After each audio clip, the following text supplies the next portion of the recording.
Hello, everyone. Do you want to know about a key nutrient for energy, for brain function, and heart health? Do you want to know about this key nutrient, vitamin B12? We're going to be talking about it today. Thank you for joining us. My name is Jason Steves. I'm a nutrition professional at the Nutrition and Health Center, and I'm joined by my co-host, Steve Steves, who is a certified clinical nutritionist and naturopath, founder of the Nutrition and Health Center. And as I mentioned today, we're going to be diving into vitamin B12, this key nutrient to important functions in our body for energy, brain health and function, heart health.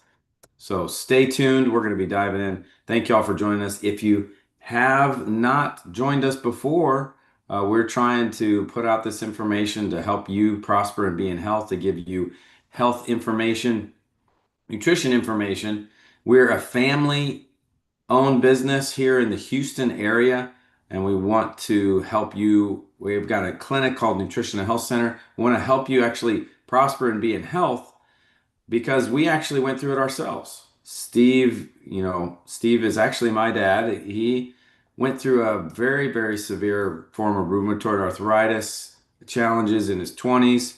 A lot of people really suffer from severe health problems as a result of that and die young, but he has flipped the script and now he is living a life that's very, very few have with that disease. And we've been helping many, many other people that come to our clinic do the same thing for their own health.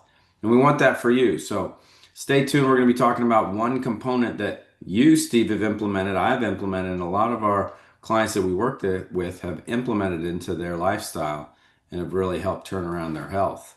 So now, if you're tired, have foggy brain function, feeling anxious, or have heart health concerns, is B12 a nutrient that you've thought about or is on your radar? Maybe you have, maybe you haven't. Steve, tell us a little bit about B12. What is up with this nutrient and what's going on? What do we need it for? And just break it down for us. Well, for just briefly, Jason, the history of this vitamin goes all the way back to Thomas Addison, not Edison, 1849. And he found that he could reduce a fatal disease risk of pernicious anemia.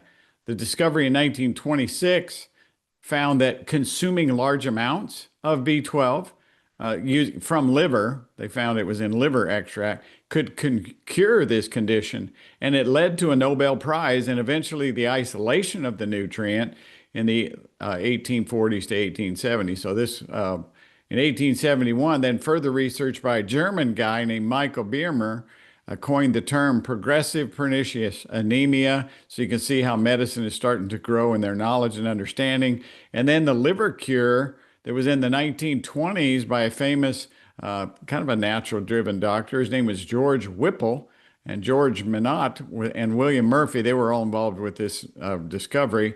They found that eating raw liver would cure the anemia. So it was like our iron formula, Jason. It's got all the cofactors in there to help the B12 and the iron to be utilized, but it isn't always the iron deficiency. B12 is so involved in different things. And what they found is that it's not so much that we're not getting enough in our diets, but people have such malabsorption that they need higher quantities. And consequently, you'll see very high doses of B12.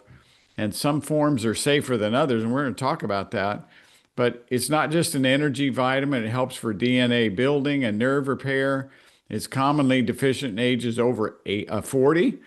People that they take antacids or they have digestive distress, or they're on plant-based diets mostly.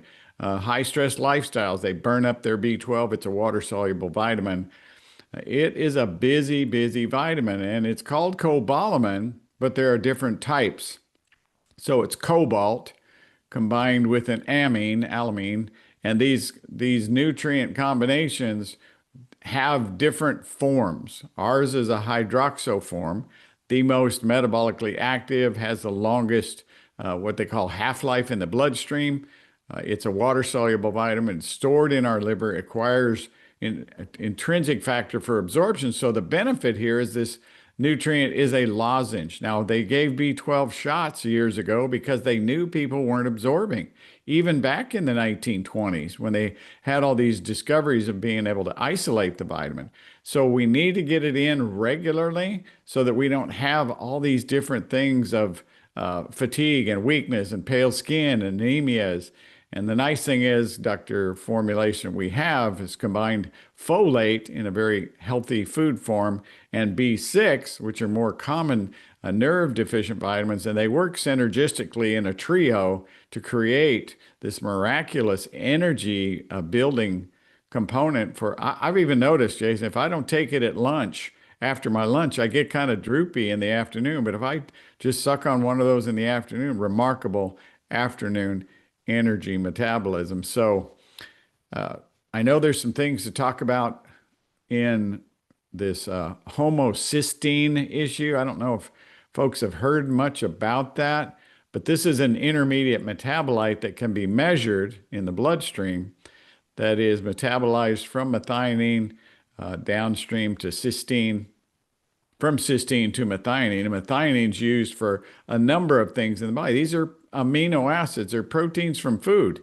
And so B12 is used as this, I like the term Dr. Jaffe refers to. It's the grammar for the entire systems of the body. It helps the body to communicate to itself so that it keeps things in metabolic balance. So what percentage, when I look at the different tests associated with it, I see a deficiency of B12 in probably 95 out of every 100 people. Significant deficiency. And the other ones only because they're supplementing B12.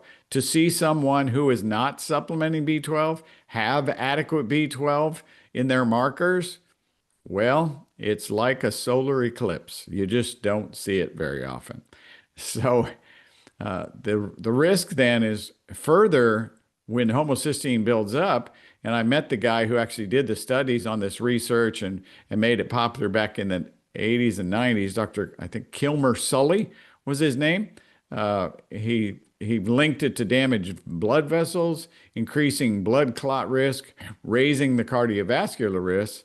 I like the term, if cholesterol is the firefighter at the scene, and cholesterol used to make steroid hormones, right, to control inflammation, homocysteine is referred to the match. When we build up homocysteine, we don't have enough B12. We're lighting an inflammatory match in our metabolism that leads to just, you name it, virtually all chronic degenerative diseases, arthritis, cancer, heart disease, diabetes. So this connection directly to the heart health is so important.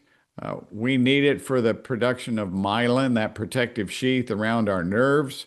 It supports neurotransmitter balance in so many ways. When we do neurotransmitter testing, we can see that when people aren't getting enough B12, the downstream metabolites from the upstream proteins is not making neurotransmitters, so it's going to cause symptoms like anxiety, nervousness, depression, numbness, brain fog, memory issues, all that type of mental imbalance. I had this one lady who was a chronic depression case, and she had reasons to be depressed. Her life was in quite a mess with relationships and such. But she would get up in the morning and drive to the office, about a 30-minute drive. And she described one morning when she came in she did colonics regularly and come in for her office visits. But I saw her one day and she said, yeah, I came in to do my colonic and I woke up and I just headed to work. And she said, I felt so depressed, but I popped my B12 and I just sucked on it while I drove to the office.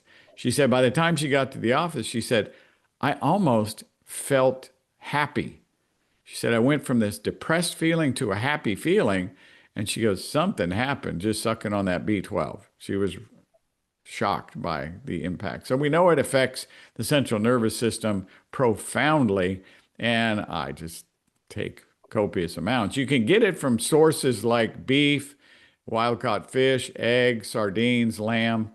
dairy products to a lesser extent. We don't encourage dairy products because of their casein proteins cause so much inflammation, so we don't mess with that usually. But uh, B12 is found almost exclusively in animal foods. So vegetarians, people on plant-based diets, oftentimes will have low B12.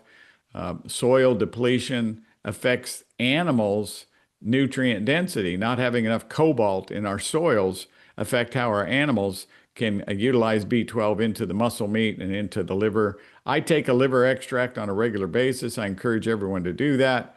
Digestive issues will reduce absorption. So, in the whole transition of understanding how the body systems are affected and why supplementation is so necessary. So we're dealing with low stomach acid issues, and people are taking things to actually stop their proton pumps from functioning, called proton pump inhibitors. And we know I had one clinician one time. I think he was a gastro doctor. He was doing a with our symposium one year, the IAACN, International and American Association of Clinical Nutritionists. Folks, look them up, IAACN.org. You're all welcome to attend their online now symposiums. Powerful stuff released. But one of the practitioners said he felt that proton pump inhibitors, antacids, were the most damaging drugs on the market today because when your proton pumps don't make hydrochloric acid and pepsin, then you're not able to absorb your proteins, which affect your nerves, which affects your hormone production, which affects muscle metabolism. Everything degenerates, even organs degenerate. Folks, proton pump inhibitors are dangerous. Stay away from them. Learn how to get your gut healed. And we talk about that on other presentations. But so aging, irritable bowel, chronic stress, these are all associated with proliferating the further B12 deficiency that we see in society. And being water soluble, it stays in the system for a short duration and then the body needs more to metabolize.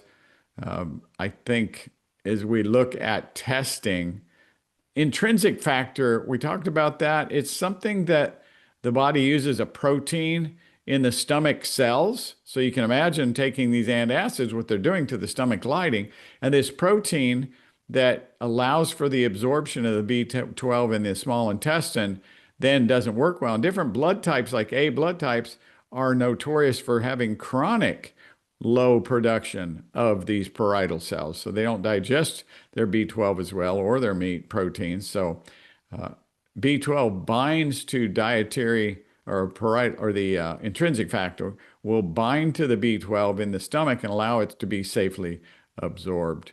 It's just such a key component for preventing nutrient deficiency. So there's some functional testing that we do. I mean, you can measure serum B12, but it's transient, and the amounts that we need in the cell are so much higher. There's other factors like methylmalonic acid. That's a test that can be done through urine. Homocysteine is easy to do in the bloodstream, but there's a test that we look at regularly. It's called mean corpuscular volume, MCV. You can see it on a standard chemistry test, a CBC.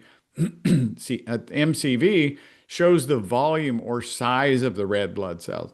And when a red blood cell gets too large, it's a condition that they've known years ago was called megablastic anemia, where the red blood cells get large due to the DNA not having adequate B12 to synthesize new red blood cells.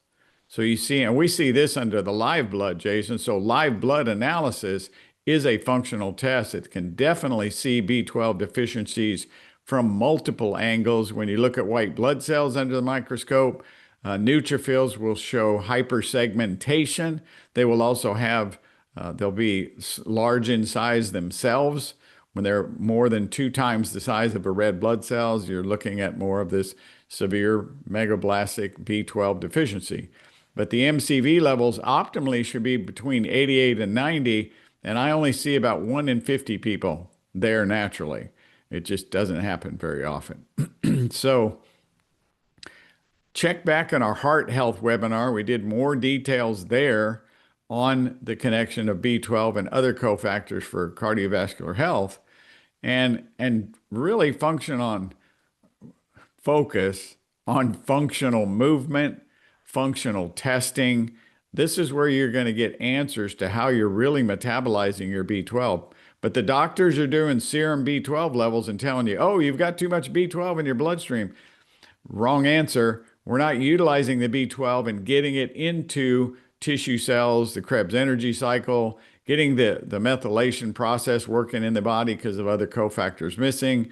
And so the bloodstream will build up high amounts, but yet the person is still deficient. You'll see elevated MCV levels, you'll see high homocysteine, even when their bloodstream shows normal or high B12. So you have to see how the nutrient's working in when you understand metabolism, you'll get a better picture of what's going on, but you really want to commit to this. I do. Here, I've been doing this work for as long as you've been alive, Jason, and continuing to study, continuing to research, and go deeper in understanding these whole biochemical pathways of how fearfully and wonderfully made we are.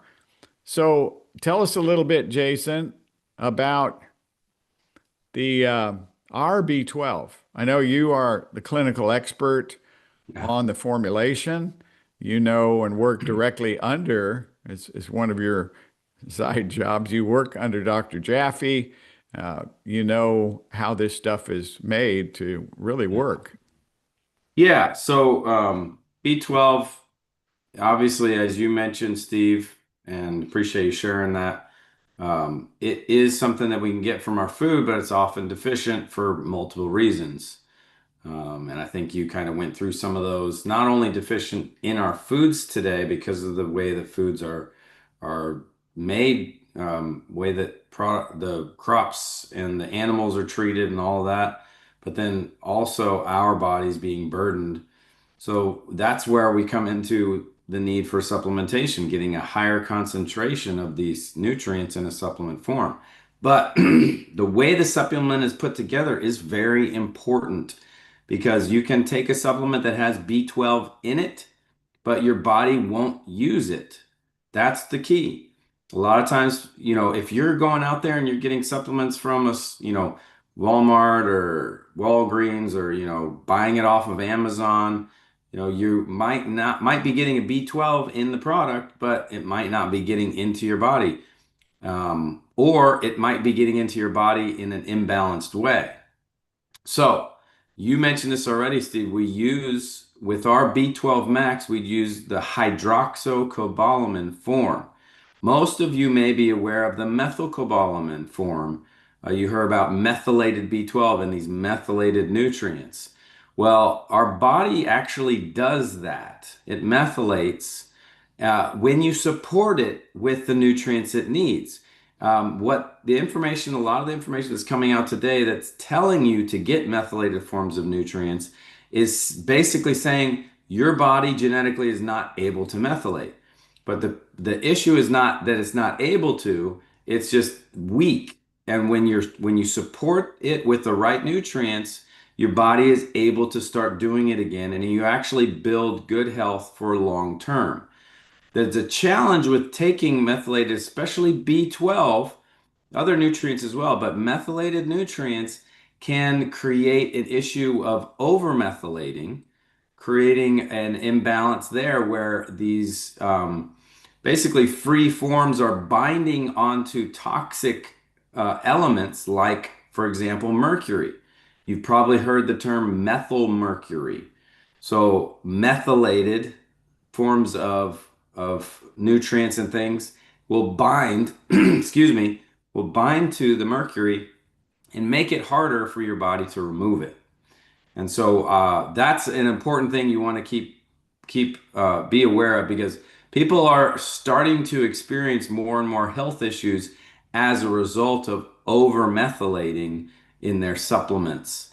And so that's something we want you to realize is taking the hydroxycobalamin form of B12 from the B12 max will prevent that over methylation because your body will naturally regulate how much B12 it needs, how much of that because your body produces the amount of methylcobalamin that it needs. It will produce that. And so that's what we need to do. You need to take the hydroxycobalamin. It takes that and creates the body creates the amount of methylcobalamin that you need, and you start to build good health. Plus, Jay, along yes, those go ahead. lines, Jason, Yeah. I've done we do genetic testing, and you'll see a lot of people have genetic SNPs, single nucleotide polymorphisms. And these are just a little bit of a dysfunction that exists. And some people have more dysfunction than others.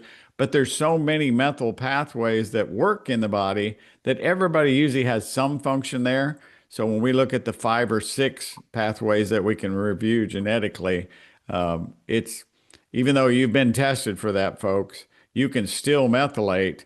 You will still methylate. You just have to more often take the hydroxyl so that the body will methylate at the cellular level on a safe amount. Like Jason was saying, if you upregulate and pull off too much mercury all in one dose of a methyl form of B12, it dumps massive amounts of methylated form. Let's say you've had amalgam fillings in your life for many, many years, and you've got in your fat tissues and your toxic levels of this mercury embedded in your tissues, and the body will only remove as much as safely should be done with the food formulas like hydroxyform. And if you do that too quickly, look out. We've seen people go into kidney failure. It's really a dangerous scenario to bind too much mercury. And we get it from preservatives in vaccines. They've eliminated that. They made that illegal for the first time this last year. Now, folks, how long did that take to come to fruition? So political. We get to talking about that, all that stuff. But, and finally, some politicians that can stand up and tell us, this is wrong. Don't put this preservative in our vaccines anymore. There's still preservatives in there that are damaging, and we don't recommend that whole approach anyway. But we'll talk more about that later. But great points, Jason, on that. Well, and you may have mentioned this a minute ago. Having the B12 in a sublingual lozenge like we have with the B12 Max helps with the absorption. Getting the absorption through Yes. the membranes of the mouth helps a lot because sometimes digestion is compromised and people have a challenge if they swallow the B12. You can still get it in that way, and we recommend you take it that way as well. We've got the multivitamin and mineral product that we have has the B12, the methylcobalamin, the hydroxycobalamin B12. So you can take it that way too. So we recommend you actually getting it in both directions, but it's really great for absorption and can help your body get it in better if you have a challenge when you suck on it in your mouth. And it actually is comparable to getting B12 shots. It really absorbs almost as effectively as getting B12 shots when you use the lozenge in your mouth. Jason, Dr. Jaffe had some research on it that it works better than the shots because, the shots that they started using years ago because they knew people had intrinsic factor problems and couldn't absorb it.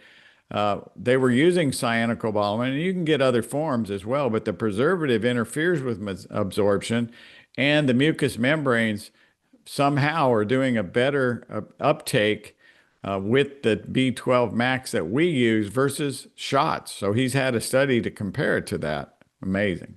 Yeah. Well, and I guess to round out what you're saying is we know that it's better to take it this way because your body actually is is given the information and able to process it better when you don't bypass those membranes with a shot. Yeah.